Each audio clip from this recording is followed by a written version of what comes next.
But I'm not going to correct you then if you said it again. I was like, Glaser. Glaser. Okay, gotcha. Sorry, like Yom Tov Glaser. We're going to do that again then. Don't do it again. You can continue. No, we're going to do it again. I can't say Say the name wrong. We're going to do it People again. will know. Okay, here we are. People need to know you're fallible. All right, welcome. Episode 88. Here we are. Nobody Talks Shidduch podcast, episode 88. There's nothing wrong with you because you are single, featuring Jackie Glaser. Jackie, welcome to the program today. Thank you so much. There you go.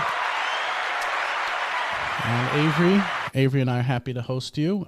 In a world with so much stereotyping of Orthodox Jewish singles, Jackie Glaser brings a fresh perspective on the fact that there really isn't anything wrong with you.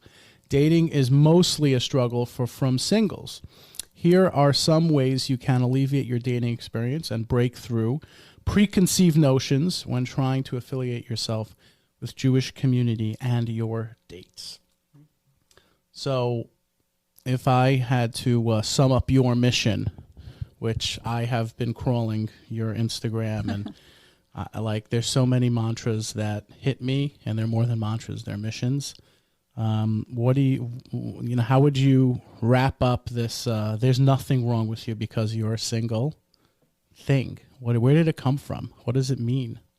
It came from my own journey as a single for many, many, many years. I got married in my 40s, but became Balas Tshuva at 30. So I went through every single up and down and nuance and challenge and pain. And I get it from the inside. So it really came from that.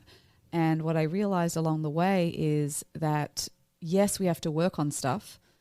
And yes, you have to own that process of doing that inner work, but that's not the reason that you're not married necessarily. It could be, but it might not be. And even if it is, it doesn't mean you're not lovable and it's not healable. So it's about also empowering singles to really navigate this dating world with confidence, clarity, self-worth. And also, it can't be that there's something wrong with you because you're single, because have you seen how many dysfunctional people are married? Oh, yeah. Thousands upon thousands of more dysfunctional people than you are married. So it can't be that that's so the prerequisite that God decides, right? So, but I think what happens is the world we live in with the Shidduch world makes a single inherently feel like there's something wrong with them, and that becomes a self-fulfilling prophecy because they buy into that there's something wrong with me, and they go out on dates not feeling their best self. Already preempting, already feeling like they're going to be rejected, already despondent. That's the problem. And so that's what I'm trying to break. I love that. Avery. Yeah, there was this friend of mine, I say was because it's more of a past tense friend now, who who every time we would speak, we'd have conversations obviously about careers and jobs and money and what's going on in your life. And he would say, "Oh, I'm married. I don't need to care about anything else," as if like this was a plaque, an award that he can, it sort of like completed his life. And I'd always be like, okay, you're married, but your relationship with your wife is clearly quite dysfunctional. You wake up every day and, fight and you run away from her, and you bring all your friends into your marriage to entertain you. You run to work for 15, 16 hours a day so you can avoid her. And I'm like, well, if that's what I'm looking forward to in marriage, it's like I don't want that. I don't want to be anywhere near that. Right. Anywhere near part of that. It's good to have clarity. Yeah. So it's well, you're right. Don't think. Well, married people see it as a hall pass. It's a hall pass. Right. It's like let's say Shalom Bayis hall pass, or it's facade. Like I'm normal. I'm like everyone else. It's an achievement, whereas it's not really an achievement in anything. Mm-hmm. Treating people well or treating people as individuals, right? That's just as much an achievement as being married. Being married is just a status. I see being married as a vehicle to continue working on your. I see marriage as being a vehicle to continue working on yourself. So it's not an end point; it's a beginning point. Oh yeah. And a lot of singles don't see that. They say, "Oh, I just want to get married. Like then I'm done." You're not done. It's just a new takufa. It's a whole new chapter, and you're tested in all sorts of other things. It's like it's beginning a new pathway of personal I push growth. back a lot now. People ask, well, "What are you looking for? Are you really looking to get married?" Right. And I go, "Hold up." I'm like, "Hold up, sunshine. I am looking to hopefully hold hands with a young lady in the next month or two. That's it. That's as far as I can see right now, because marriage is a big thing. That means it's going to be several months of dating. That means it's several real conversations. Like, till I get there, from like the path that I've been on and what I've seen, and I'm looking out there, and there are not too many role models for this today. Right. And that is huge, because when I'm talking to singles, our brothers and sisters in the single siblinghood, you know, so many of them like don't have good examples of, you know, that couple that's doing it right and they can spend time with. And instead what they're doing is Shabbos, they get invited by the most stereotypical, quintessential examples of dysfunctional couples. Those are the ones who always look. Those are the always ones who want to bring in for Shabbos meals. And then they go to work, and we're working with people like that as well. Where do they go to get a good role model? Like, where? You have to find them. Right. You have to look. You have to look. You have to find them. It was a big mission for me when I became more observant, as I really looked around and went as a guest to lots of different people. And if something was toxic, I didn't go back. So don't go back. You have power. You have choice. You don't have to just go because you're single, because you need a meal. Bingo. 100%. I love that you're saying that. Yes. At a certain, I understand if you're young, or if you're, you know, in the beginning of your, I'm going away for Shabbos years, I'm going to, you know, hang out with the Jewish community. But when you hit that age where you got to accept reality of being a grown up, right? You know, and do Shabbos by with 30 friends. Years old, for sure. Yeah, do it. Do Shabbos with friends. Well, friends is a whole other. You got to search for friends too. That's true. Good friends who are growth oriented and not bitter and cynical. You got to be allergic to cynical, bitter friends, because it will feed your cynicism. That's and doubt. tough. I think bitter and cynical friends are enjoyable. I'll tell you how. How? Avery, I'm enjoyable, right? They make podcasts, so But you're channeling that into something good. That's I'm not bitter and it, cynical. right? Bitter and cynical. Yeah. But I think most of them are I want to say delusional, because they're still following the path that didn't work. That's a big thing. And they're thinking it's going to be this way forever. Right. And they're jumping into the And future, they making regiment assumptions. themselves. They pigeonhole themselves into this mindset of you know, just all the things we've said on this podcast in the past. Correct. And you know, just continue doing it. And guess what that does? It's time. Like, that what just does it do? creates a self-fulfilling prophecy. Oh, They that's will stay right. there. That's exactly what I chap is the Jewish word, but I relate to when you say the self-fulfilling prophecy. Yes, right. They will create. They will keep recreating that by their mindset, because our mindset is so powerful. Mm-hmm. And so that's really what I've seen, is that when you open your mindset to the fact that there's no reason why I shouldn't get married, even if I haven't up until now, and that everything can change tomorrow. I can be open. See, the biggest problem is because of the pain we close down, and then because we close down, we're really not open. That's how it becomes the self-fulfilling cycle. So I teach people how to be open. What do you tell them? What What do you would get you out tell of that? someone? Yeah. You have, I don't know if this is too spiritual for you, but you have to believe that God is good, and that your process is designed on purpose. You're not a mistake. You're not being punished. And that there's a reason that you're going through this pathway, which is to build out your greatness, which you don't feel when you're in it. When you're in it, you don't feel it. For sure. But I'm telling you, because it's not yours. It's not yours. You don't want to be in it. Not yours at all. And you don't want to be in it. You want to end. But what it does, the waiting builds depth. And when I got married, after honestly 15 years of dating in the frum world, and I showed up at 30, I got married at 44. Oh, wow. Lower lane, should happen to no one. We want to hear some stories about that later. I could write a book. And, you know, then I saw how the waiting made me appreciate. And this is not going to happen to you if you're listening. Don't freak out on me, right? It's not going to happen. It happened to me. I have a very bizarre, abnormal whole life. Nothing about my life is typical. So it's not going to happen to anyone. But it gave me in retrospect, I saw that it gave me sensitivity, appreciation, depth, like nothing that comes up in my marriage is any big deal because of what I went through. So it gives you perspective. So, yeah. It gives you great gratitude. It's unbelievable. So you're becoming great even though you don't feel it. even though you don't realize it. There's a design in your singlehood that you don't realize that it's on purpose. You're not forgotten. You're not left out.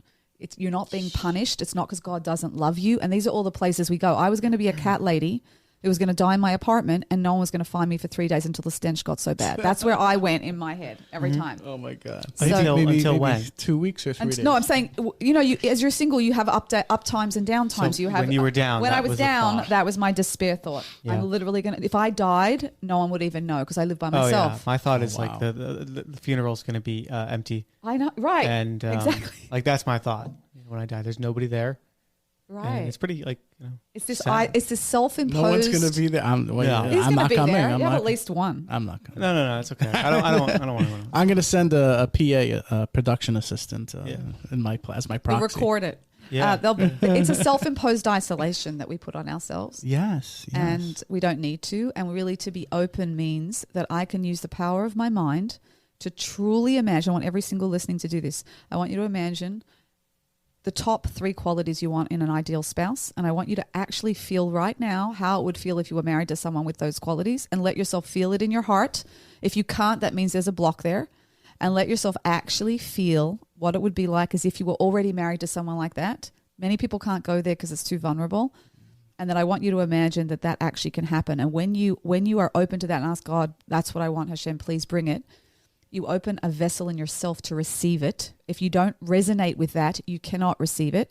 And then the second part, which is why all manifesting doesn't work when people try it, is because you've got to let go. After that, after visualizing it, you have to then surrender and say to God, but whatever you want, God, I'm letting go. I'm leaving it in your hands to determine how that comes and when it comes. And I'm going to let go and accept that this is a process that I don't have the whole picture. I don't have all the information. And that's the hard part. That's but if the you problem. don't do it, you don't create the vessel to receive it. And do you that's what I teach people. Do you think that I mean, at least in my experience, I think now the last part especially is allowing yourself to give up control. Because Correct. control is so important. Correct. For singles, for married people too, is that we have this notion and this concept of who we need, what we want to be with, what our careers look like, and we serve that purpose every single day. And we hold say, on. and we hold on so tightly and 100%. cannot shift and change. Correct. Especially and as a Jewish people, as Orthodox Jews who are more prone Yep. to generational traumas from the Holocaust and from many other things, right? And from living in an isolated, insulated community, we have such a strong, tight grip on what it is we need to be, the shuls we daven at, Right. the level of orthodoxy we are at. And if somebody doesn't fit within your little bubble or has the preference that you want them to have, it's already off the grid. It's off the Right. And who is to say that the universe or God, whoever it is, doesn't want you to be with this person? Who are we to say, right? We have to literally just cede control to whoever and whenever they come. Well, it's a balance way. between knowing yourself Yeah. and then trusting there's something bigger going on and pulsating between the two of like, I know what I want, I have clarity, and I'm willing to also let it go and open to the fact that there's something bigger going on. So, yeah. Yeah, faith and religion is a real good vehicle to pull yourself out of there, and you see it manifest, when you make that investment. But I've seen that really in yourself is key. You have to make the right investments. It's something that I'm campaigning on with singles. Treat yourself right. It's that's imperative, because when if you're with a spouse, if you're with a partner, you're going to have like certain needs fulfilled. Mm-hmm. You don't have that now. You have to take extra care of yourself. It's much tougher to take care of yourself than it is with than when you're married. You can take care of the other person. That's how, right? I think what Avery was like, one thing that we discuss a lot, and maybe that he might agree with, maybe, is that some people have a struggle with the religious part. Some people have they just throw God away, and I get that. I've been there many times where I'm fed up and I want to just try to survive as a human being. If someone can't find Hashem in this, where do they do? Like what I mean, they're not atheists. I don't think they're all atheists, but Right. So usually it's the pain. It's the pain of what's happening is why they feel that way. And I would say to bring the pain to God.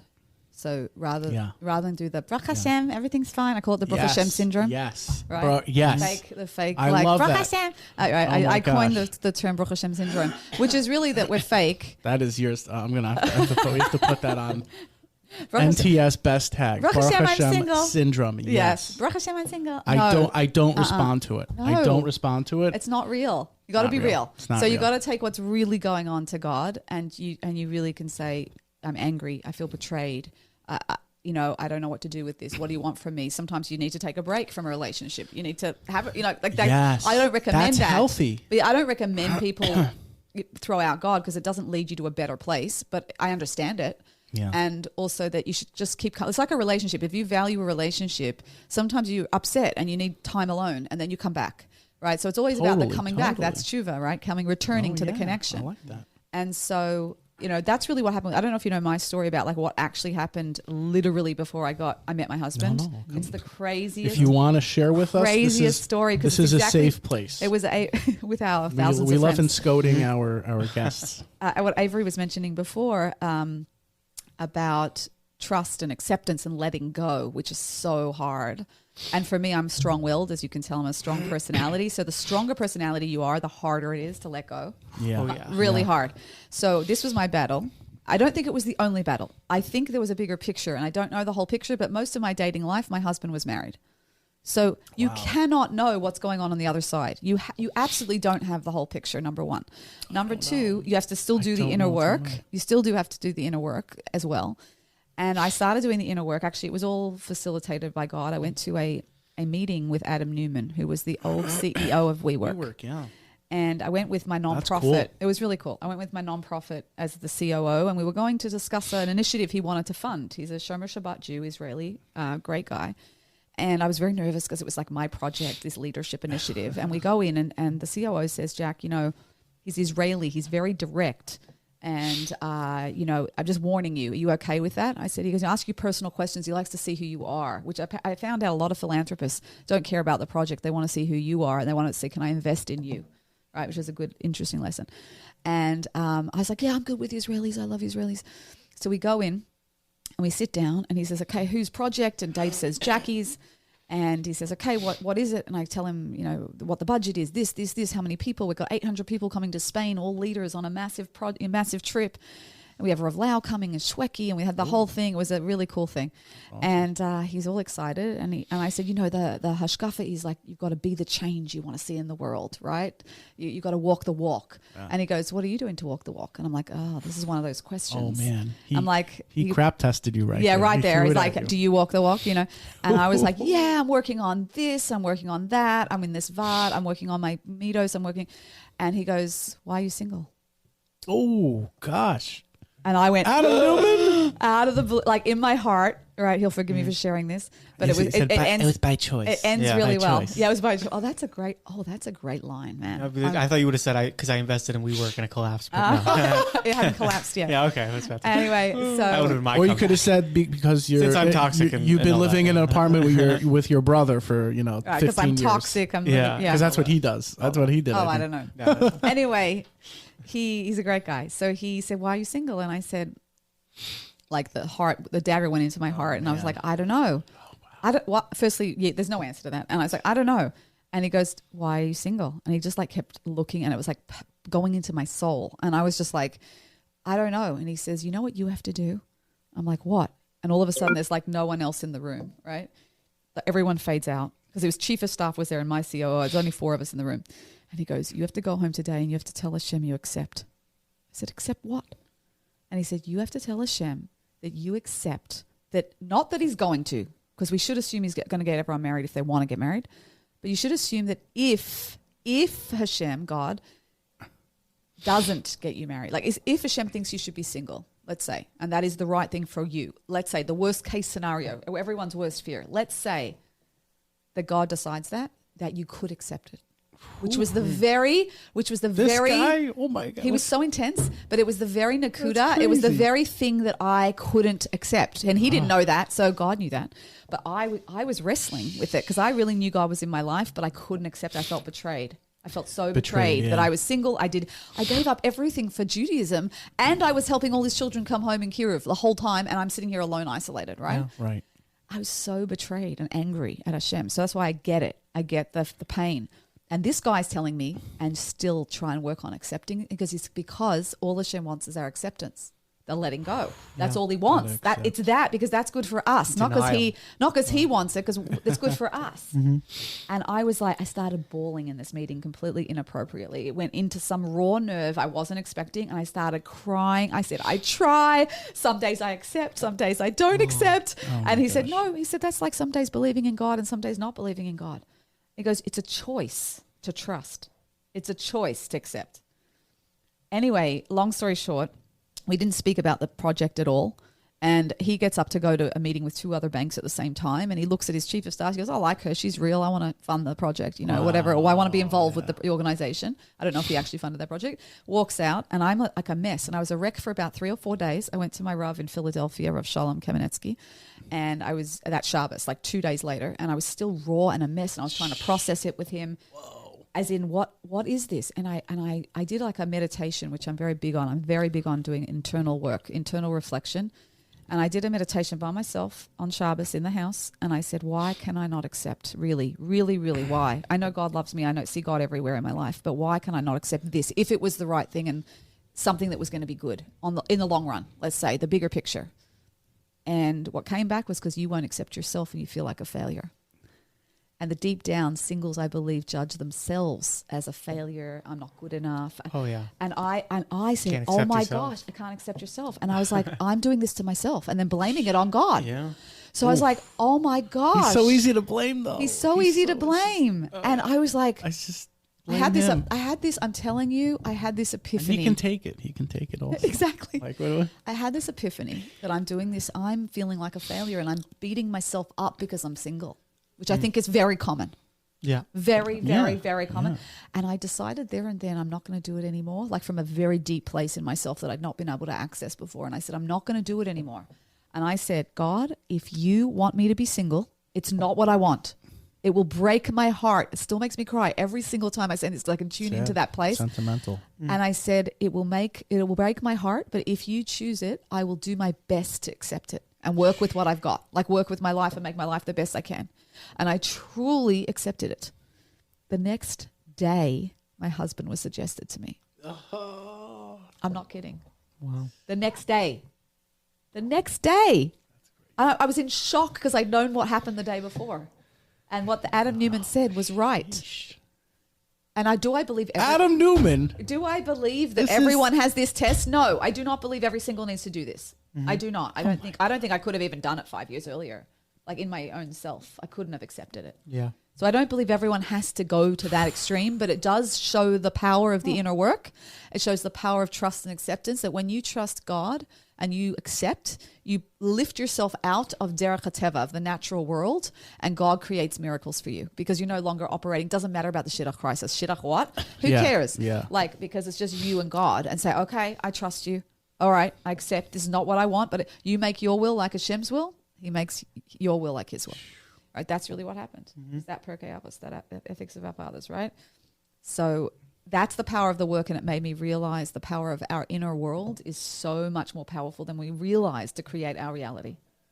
You have more power than you realize to create the world you're living in. Oh, absolutely. Much more than you realize. This was an example of that. It's one example, but where your mind is, where your heart is, changes everything.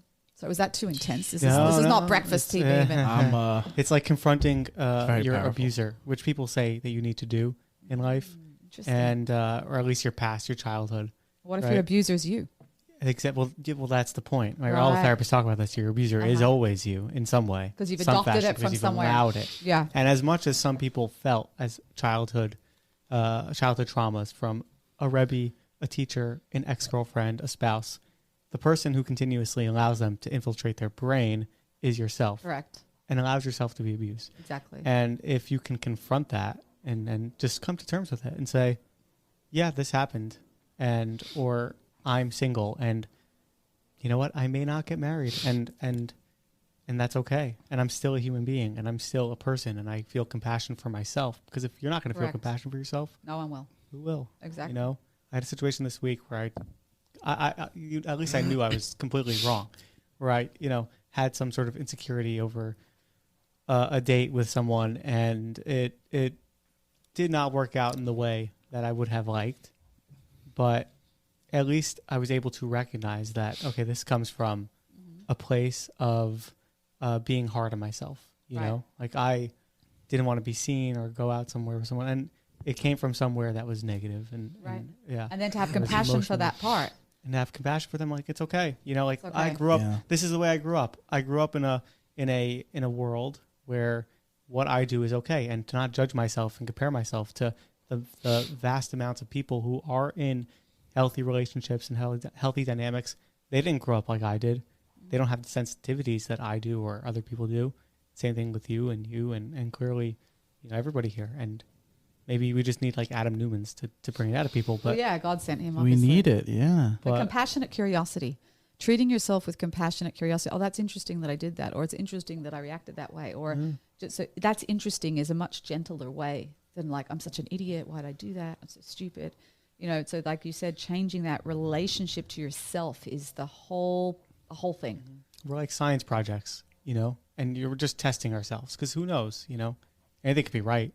So you take a hypothesis and you sort of test it out on yourself. Like, okay, see how it feels. Yeah. Right. People maybe, don't tune into their feelings. That's one of the biggest problems. That's why I created the course I did, was because we're not taught emotional intelligence generally. And you're not taught to validate your feelings, that it's okay to feel this way. If a shadchan treats you like a piece of dirt, you got to stand up for yourself. Trust your gut and leave. Or a girl or a guy who goes on a date and says, well, what do you do? What do you do for a living? Yeah. Oh, interesting that you're a makeup artist. And you can make a career in that. Right. Oh, you didn't get an education. Well, I was going to say that it's not, the emotional. I'm playing the character, but I wouldn't do that. But that's what happens. Yeah, derogatory. The emotional intelligence is not taught in school. It's not. And with many Orthodox Jews, it's not seen, or it's not taught. It's not, given in a home. Right. So where are they going to get it from? Right. Where are you getting my it course? from? That's why I did it. Oh. Yeah. Well, there wasn't. We're going to sign up for the course. Yeah. There wasn't this around, and so. But it's not just. It wasn't like needed. But why do you think it wasn't needed? Like back then, we have plenty of things we can point at. I don't know if it wasn't needed. People were like, it was still, your first generation, Holocaust. post-war, survivors. We're two. They just made it work, but with a limited intimacy. Meaning nowadays we want more intimacy and realness, and people aren't willing to settle because we're not we're not living in the same trauma. So. A lot has changed. Also, there's a lot more what that is expected from our youth today, which is a big problem, and I really push back. Like, I work in a office in the 5 towns. And we have there's like another office across the street that comes in for minchas, for prayer time, and they hire all these like young pishers from the yeshiva locally. When they're done being a bacher, so the guys come in and sometimes they'll ask for my advice and they go, "Oh, should I stay in this job? Your company looks good." I'm like thinking, yeah, like you can jump the moves, But I will tell them, I'll put my hand on their shoulder and I'll say, "Son, do what you love to do. And go back and be a kid right now. You're 20 years old. You're 22 years old. Go have fun. Go live life. You don't need to be working and doing all these things. If you want to do that, great. But don't feel that pressure." So there's a lot of pressure from, I think, our generation to yours, of, women especially. They have to go work. They have to be in college. They have to go to graduate school. They need to be financially independent, etc. We have plenty of episodes on it. And those are great things. There's only a certain amount of energetic capital you get.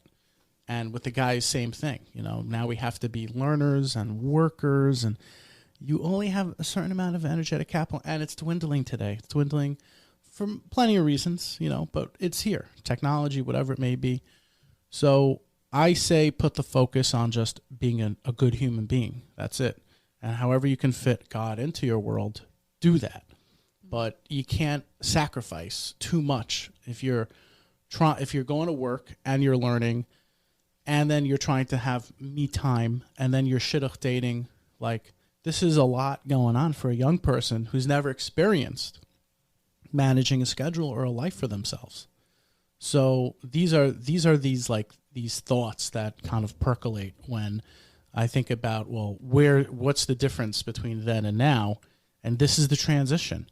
I think there's also, I hear that. I think there's also a balance between knowing your values and then listening to yourself and finding the place where they meet. And people don't listen to themselves. They just do what society tells them to do. And then they betray themselves. Yeah. And then that's why they're not happy.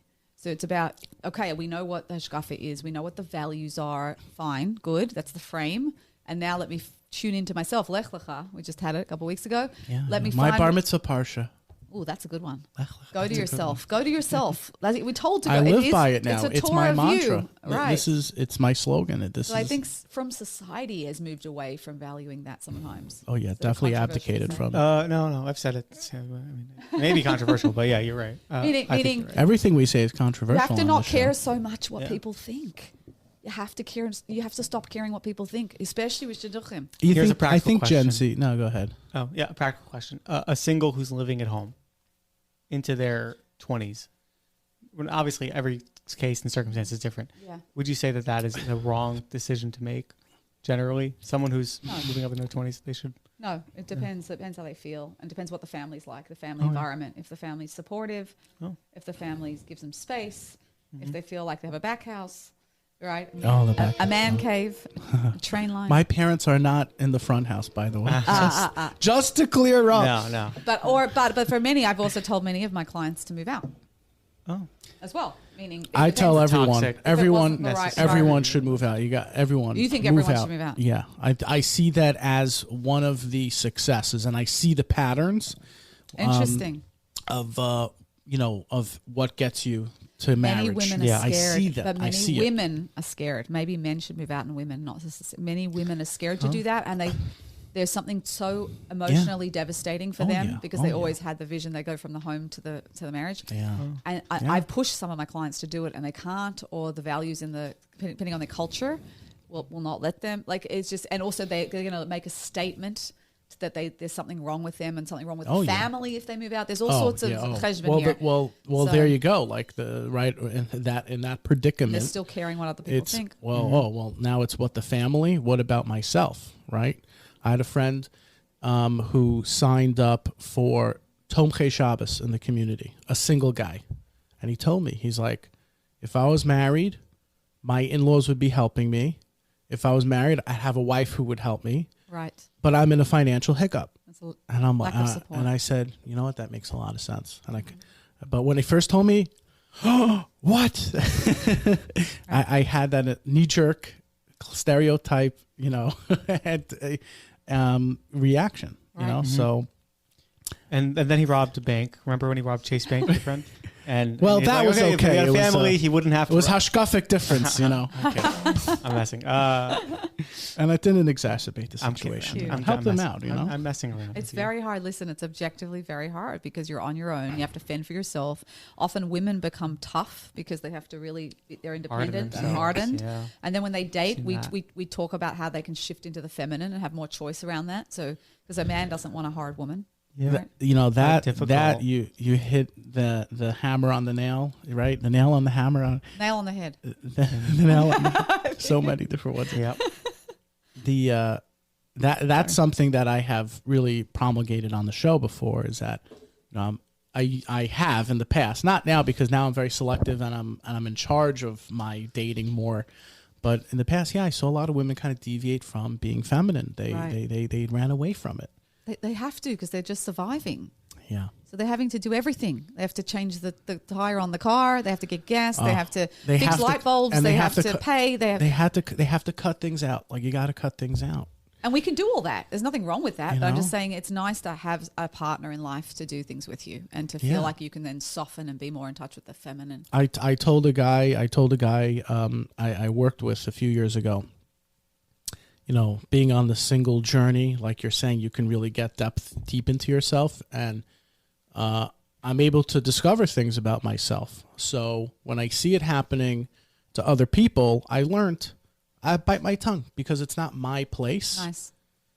It's their business. business, because I don't like when people do it to me. Avery, you don't like people do it to you. I do. You're single. I do. When you I do like you it. love it. I love it. When they say you're single, I gotta call you. And you were discussing this today on WhatsApp. I saw some things. I screenshotted it.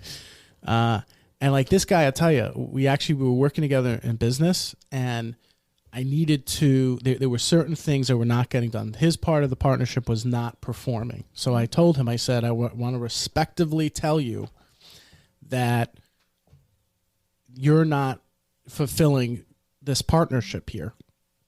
And I said, and he pushed back, well, no. And I said, look, if you spent 2 or 3 hours a day instead of going to learn or going to Minyan, you'd be able to sit and learn these things.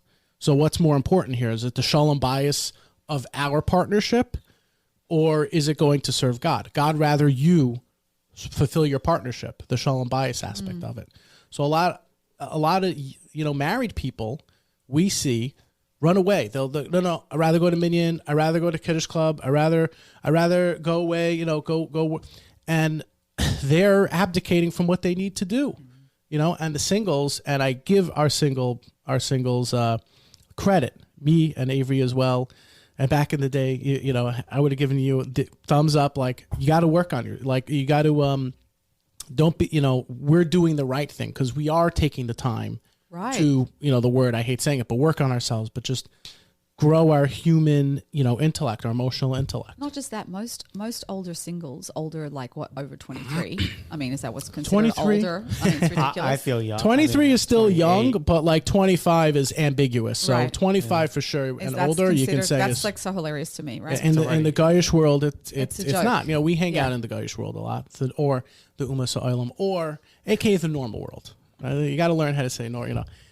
They're very special souls. I see them as very special souls, and they want a real relationship.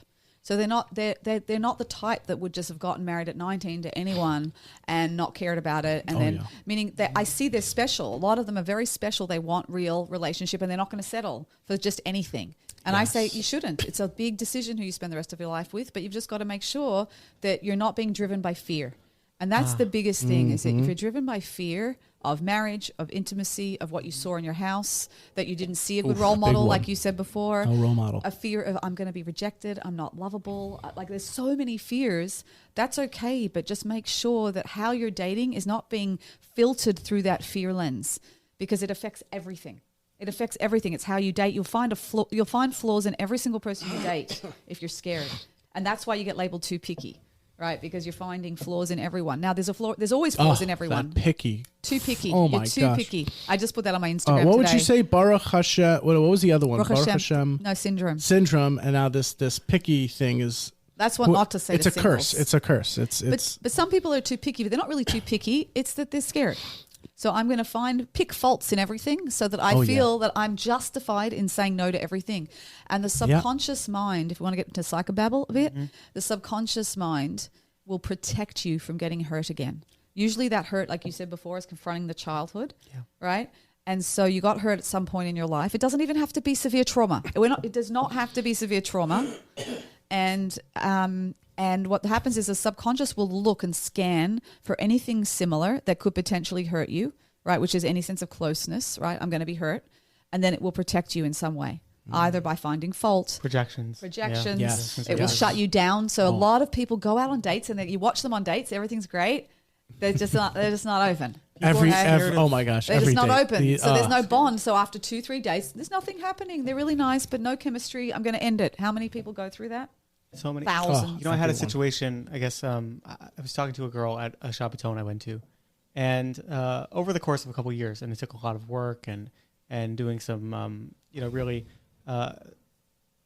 therapy and actually do improv, which has helped a lot, which is a very fun I love improv. aspect of it. I love it. We just went 2 weeks ago in LA. Oh yeah, it's incredible. Awesome. And it's definitely helped with sharing my vulnerable and being comfortable, being in the moment, being in the moment, being and present. Open.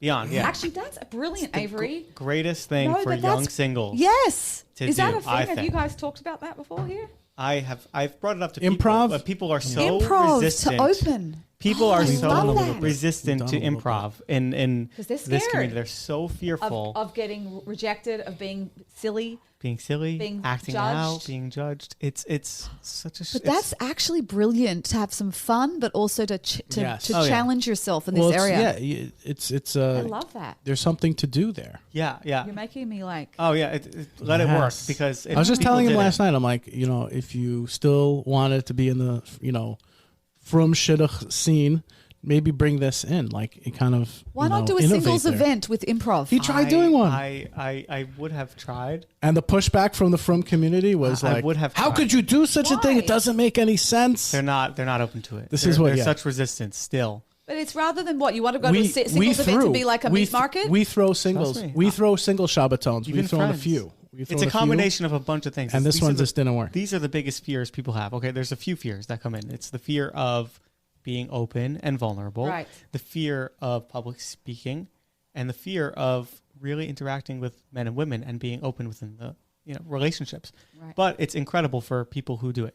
But so But can't you do games that are not as like you're standing up the front of the thing in front of everyone? Like, can't you do like one word at a time story? You could. Where you do it in a circle.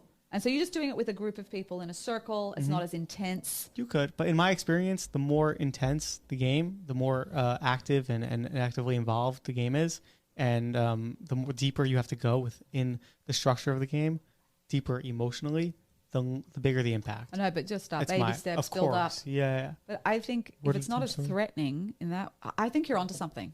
Yeah. I really do. As Yeah. far as like also having fun with singles. love it. It's Rather than be looking at each other speed dating and meat marketing, which is Yes. just Oh, the speed dating horrendous. doesn't work. I enjoy it, but I enjoy it because I go in knowing like, all right, anyone I meet who I have chemistry with and there's potential, not going to happen. and there's the principle not of, gonna happen. the principles of yes and, right? Yeah, yeah, Acceptance yeah. and And- adding on positivity. Correct. Positive. Yes, so and. yes, when somebody says something, you accept it. You can't deny. You have to love what they're saying in some way. You have to add on to it. You have to Wow, really and what if we consider what applied they're that saying. to Hashem? Say, like, I'm single. Hashem, yes, and I would like da-da-da. Like, yes, that I accept that this is my matzav right now. Yeah. I want it to change tomorrow, but yes, I accept it now, and then tell Hashem how it hurts. I'm angry. I'm upset. Oh, and let it out. And let it Yeah. out. But Oh, yes, yeah. I accept. Throw it in and there. That'd be great. I That would love be a that. real like solid vehicle to And please change it. pulling that out And- of you. Exactly. I love that. I'm going to use Think about your permission. Oh, yeah. Go, Yeah. he's, Go ahead. take it and run with it and Go ahead. Yeah. help us singles out there. that. Well, we can brainstorm off mic. Yeah. do Yeah. that. So there was this girl I spoke to on the Shabbaton, should. and without the power of improv and really, adding and accepting what someone else says, I don't think I would have gotten to this level with this girl in terms of how we connected. And even though we weren't a match or wouldn't have been right for each other because hashkafically we were very different. She was a lot firmer than I was at the time.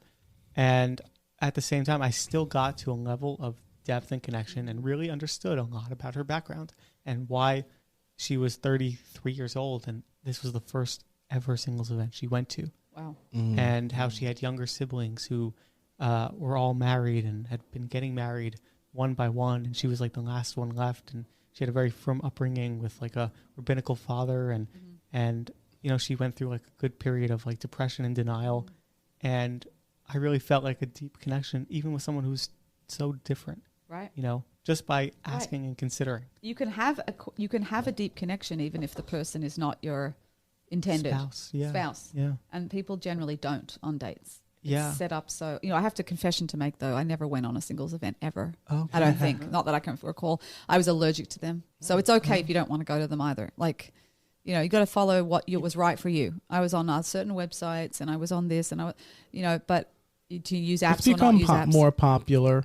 I've seen Because definitely but in it's the past, because like of 10 this years. feeling of like this meat market thing and Oh, feeling like the meat market. assessed I know. and analyzed and I yeah, just and couldn't- singles now kind of take the power back from the shotguns or whoever's running the event, and they do it on their own also. Yes. Like we have an organization, Build a Bias, that we're involved That's nice. in, and we have Wow. another friend of ours, and we've done a few Shabbatons, many single Awesome. events. Yeah, maybe you'll come and we'll do the improv. Oh, that'd be now great. you have an improv That'd person. be awesome. That would be great. Well, how'd you get into improv? I didn't get into it. I used to love it at university in Australia. It was huge. See, Makes sense. And then in college, I loved going watching it. I love the creativity. I love the spontaneity. I love, I really find it. I find it hilarious as well. Oh, it's so funny. Hilarious. We went and watched it.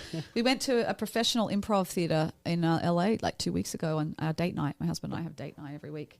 So we try and think of something different. Spontaneity, creativity. Now you have something. Yeah. You want Avery? We'll tell her after what spots you go to. You recommend in New York. Oh, yeah. There's plenty. There's one today. Okay, we'll talk about it after. I'm doing a show later. Yeah.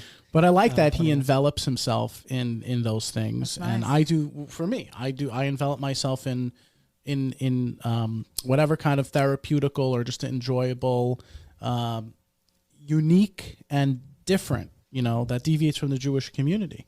And funny, we actually went away, Sukkot. We went to a same meal, okay?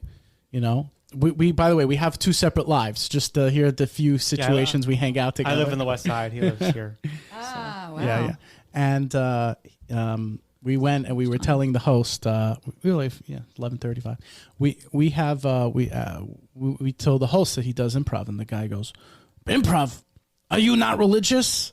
And like the daughter of this person's house goes, "Dad, it doesn't mean that he's not religious because he does these things." And this is like a stereotypical 60-year-old Jewish community shul goer, but this is how they think, Right. and that's that's what we're dealing with. This is what we're dealing with. We're dealing with a generation that was raised and kind of impinged these thoughts into their minds. Right. So but the less you care about that's that, so tricky. the easier it is. You must And have been those are the very ones, threatening, though, since you deviate from the norm so much when you've dated, right? For being Australian, having had relationships in the past when you were in New York, right? You were Baal Tshuva, you had an upbringing, so you probably deviated so much from the norm that you were such a threat to the stereotypical Shidduch dater. Right, in some ways. I mean, not to say you're in a good way. Yeah, or it was refreshing. Or it was refreshing, right? And also, I was so out of the box that I didn't care about the box, which I loved. Yeah. Because I couldn't possibly fit in the box.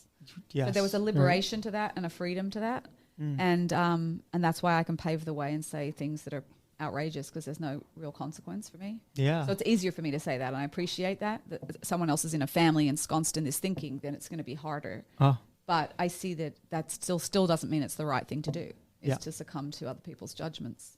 Right. So I definitely was very out of the box. But that made it somewhat easier sometimes, and people found it refreshing. But I got told a lot of the times you're way too much of a powerhouse, and you should not be as intimidating. And you should give up kiruv, and you should do all sorts of I said, I should be single, depressed, and give up my passion. Are you serious? Yes, I love that. Right, exactly. Although that's going to help, and also I believe that your husband, my husband, was not going to be threatened by that. So if a guy is threatened, he's not my husband. That was going to be a great filtering criteria. Yeah, that's the answer. Right, and that's the truth. My husband now calls me his little superstar, and you go and be as big as you want, honey. Yeah. Like he's not threatened by it at all. And I love that. And I was like, don't sacrifice who you are for the fear of the Shidduchim thing. It's the fear. It's all fear again. Yeah. God knows who you are. You're meant to be who you are. You're in the right place for where you're at.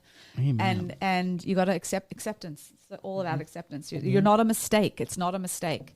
You don't have to turn yourself into a pretzel to be loved. Yeah. Well, people get bilious, spiteful when you bring these ideas up to them. And even single people, they're shocked to hear these things. Really? When we bring them on the show, when I hang out with them at singles events, or because they're in it, they're brainwashed. Yeah, but what's gonna know? happen is if they keep sacrificing who they are, because for the greater societal good, greater good, in the name of the realm. Yeah, years later they're gonna get very resentful. Is it an Orwellian nightmare Very that is on the precipice of occurring within the Frum community? Potentially. I mean, I don't know.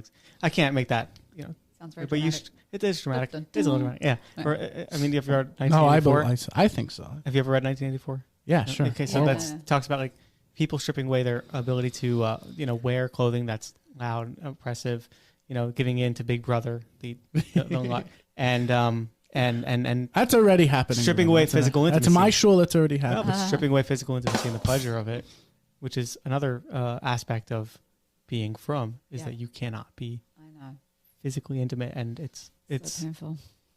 It takes away some of your rights to enjoyment, liberation, right. For sure, identity, connection, pleasure, connection. We're connectors. We're connectors. That's what humans are. We're connectors, and you we feel the guilty core, for it, even if you do connect. Right. Feel guilty. Because if you connect in a way that normally you haven't, and you've chosen not to, you're crossing your own boundaries. So you feel guilty because you've crossed your own boundaries or your own values that you've upheld. Mm-hmm. It's understandable, but it's hard. It's just hard. It is, yeah. You got to fill your life with really, really meaningful things that express, like podcasts, that express your co-hosts and help the world and give back. When you find your own strengths. Whenever I was really depressed, it's so funny. There was an opportunity all of a sudden to speak somewhere. Someone would say, can you speak for us? And I'd be like, really? Okay. And I'd go and speak. And I came out energized. I came out positive because I was giving back. I felt strong. And when you're single, you feel weak. You feel like the nebuch. You feel like the one that's, no one cares about. The oppressed. You feel isolated. But when you get up and be in a giving role, whatever role that is, it could be small, it could be big, it could be communal, it could be neighborly, it doesn't matter. But you give back, you feel your strength. And I think that's crucial to dating and to just happiness in general. Oh, yeah. I that's an interesting thing to ponder that you just brought up there. Most like you are, I am representing the single community in a sense. And funny, I asked earlier how we met. Well, we met back in camp, but also I think probably really brought us together was when I spoke at his brother, who was my best friend at the time, his Afraf. And I gave a speech like Trump when he announced.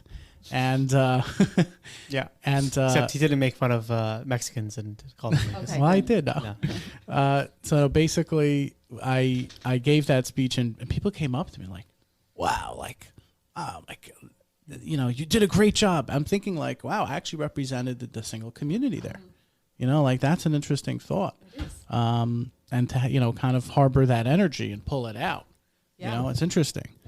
Like we represent the single community. You give a voice to them. Yeah, empower the... I always do. I mean, I carry that with me. So whenever people, I meet people or bump into them, and it happens all the time, especially when you're Jewish and you're in business.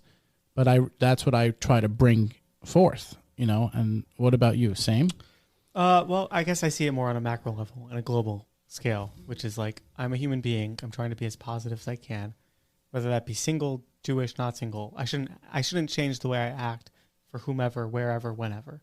I should continuously be the same person. And why change? Walk into a coffee shop and ask for a coffee and be just as nice to the cashier who is totally unaffiliated or has no idea who Jews are, as just as I am to the rabbi of the shul. Like, why treat anyone with any difference? Right. Well, that's a very We're Jewish all human value. Being. Oh yeah. Midos don't split. They shouldn't. They shouldn't. They should not. But they do. They do. I don't know if they do. That's I not hope called not. no, because that's not That's called perversion. a midah. Right. That's called manipulation. Oh yes. Oh yeah. And I call that's exactly the word I Perverted use. Judaism. I go, all right, you're perverting Judaism. Great job. It's called like faith. there's something I don't know how. I know Avery doesn't like talking about it, but I mentioned this to him once. There was the Real Housewife. This was Savitsky. Okay. Yeah. Beautiful woman, beautiful family, and we were talking about it in the office. I said, and I work in like a very Heimish, classic, small-minded group of guys, and I said, I think it's great that Orthodox Jewish girls or even conservative, whatever, they have a role model to look out now. Let's give her a chance. And they go, no, she doesn't represent Judaism. I'm like, says who? So it's just another classic example of that. So I wanted to get to this here that you posted actually today, and I just loved it because I've been crawling on your feed here. But here, this is. Do you want to read it? Or I'm going to read it. Okay. So you posted here. All these things are often insensitive attempts to solve the singles problem. So that really captured me right there. I said, okay, this looks good. Let me see this. Great headline. it usually comes from the pain of the observer not being able to handle or reconcile the pain of the single, which is good. Totally on target. People are projecting. That's what it comes down to. You know, it happens to me. It happened to me one time. This guy kept on making comments, and I pulled him aside. I said, I first want you to notice that I'm not sitting and embarrassing you in public like you have been to me. Wow. And I said, going forward, if you mention something like this to me, we're going to have a problem. I'm going to act up. And he goes, you single people, you think your God's good, blah, blah, blah. And I'm like, okay, you have pain. Where's it coming from? What's going on? And he's like, I couldn't have kids for 15 years. I grabbed him. I'm like, let's cry together, brother. And now we're good friends. Wow. That's how guys are. Yeah, that's how guys so are. different to how women would be. I've had a lot of fights, Wow. with guys. Wow. Everyone has a story in that sense, but this is so on to that. It's the same as a shiva. When you go to a shiva and you hear people say the most outrageous things because they can't handle the pain of the shiva. I know. It's the same thing. They can't. They can't. So this is all their own way of trying to cope with the fact that you have a pain in front of them they can see, and they don't know how to deal with it. I don't know how to deal with when I go to Shiva house. So there you go. So now you can have empathy for I don't the say other. anything. I don't say anything. I feel bad, you know. Well, you don't say anything. That's probably the right thing. I don't say anything at all. I don't say anything. It's funny. It's the only time I'm quiet. I just don't know what to say, you know. That's part of growing up. That's part of, you know, being, you know, 30s for us, and you probably have more experience with it, seeing friends who have to deal with those losses. You know, the show, we like to provide not just Shidduch related things, but real life things. And we had a friend recently whose mother passed away, our first in the group, and we paid Shiva calls. It was a very, you know, I was speechless. What were you were able to talk to the guy, Avery? I was connecting with them. You were able to connect. I feel like we did. I don't know what to say. Just the two of us there at the time, so I feel like. All right, all these emotions, Jackie. See what you. Yeah. Let me get to some of these other points. Yeah. It usually comes from the pain of the observer not being able to handle. Okay, next one. However, it frequently exacerbates the hurt, the isolation, and loneliness. Not to mention often feeling judged. Totally, we're feeling judged from the conversation. Don't say anything. Don't say anything.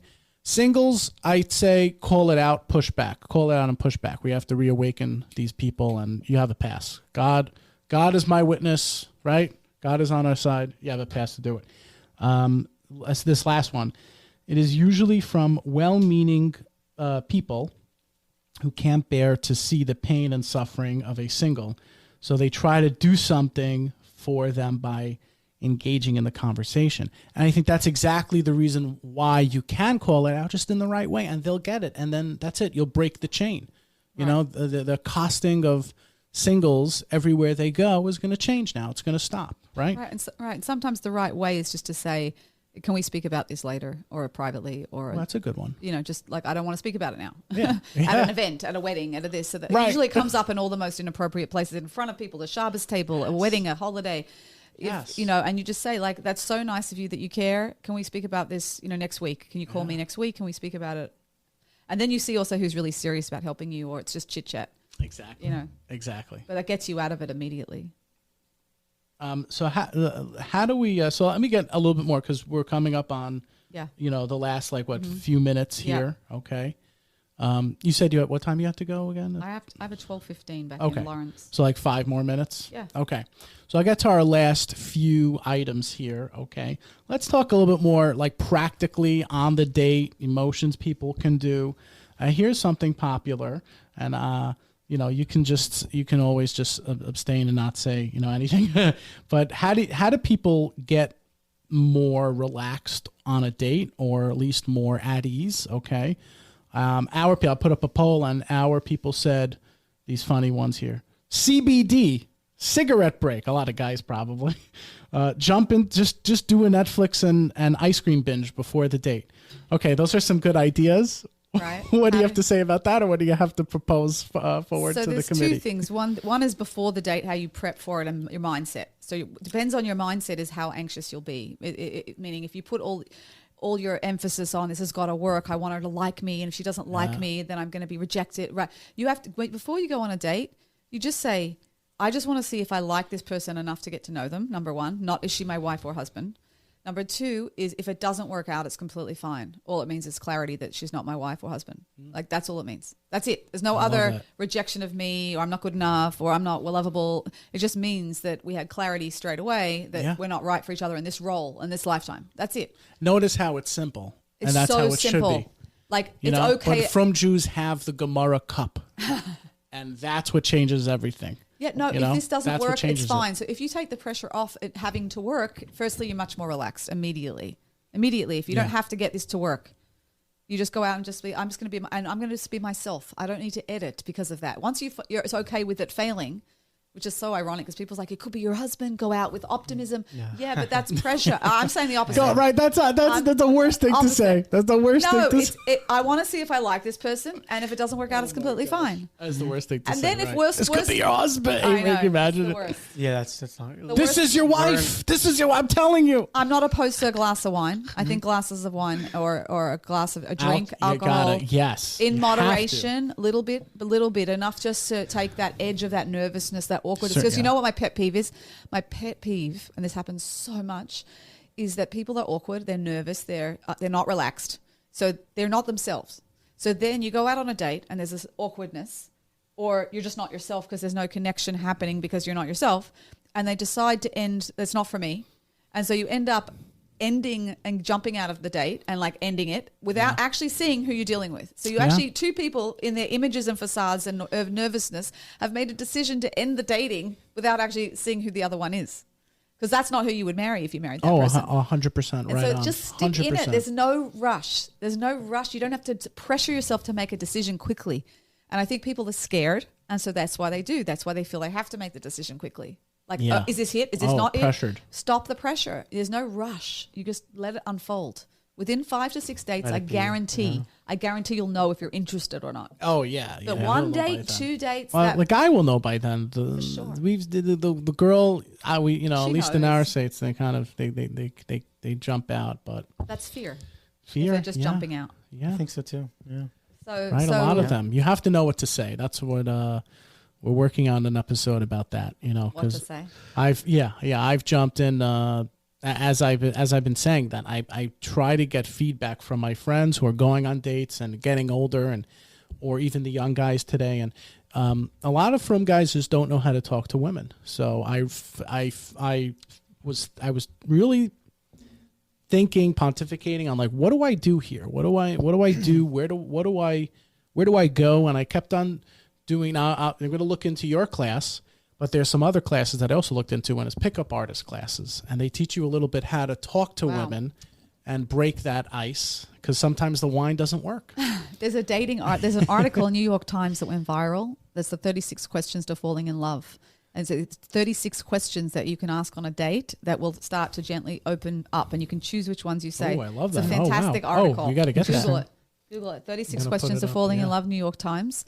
And they've got some really good stuff there. And I think even on one date, I brought it out, and we kind of like enjoyed that you could ask the other one any question on the list and you could pass. You had the opportunity to pass if you didn't want to answer it, because some are pretty intense. Yeah, I'm sure. Yeah. But it was fun. It was a fun thing. Yeah. Oh yeah, I see it here. You see it? I think do I have to start? Oh, that's a whole thing. It's like a whole Yeah. interactive. Oh wow. Yeah. What's your subscription login, Avery? Tell me. 1877 carsforkids. Yeah, I'm a donor. Do I get a free? Yeah. Well, we've been thinking of some innovative ways to help the frum community, the singles, and we're thinking Awesome. we need to give them a stipend. Remember, there was I didn't think of this. there was a politician we were talking about. We facetiously joked about it, but there was a politician. Machinations of your brain. There's a politician a year or two ago who said we need to create this thing called a freedom dividend and give it to people to help them financially. Yeah. We did create a Shidduch freedom dividend. Let the balabatim, pay for it, and give it to the singles, and they'll have a stipend to go on dates, to improve themselves. I think this is a phenomenal Very idea. interesting. I mention a lot, and I also tell people that Bikor Cholim actually has something like this for singles who want to get their mental health in check, maybe need help paying for psychotherapy. Mm-hmm.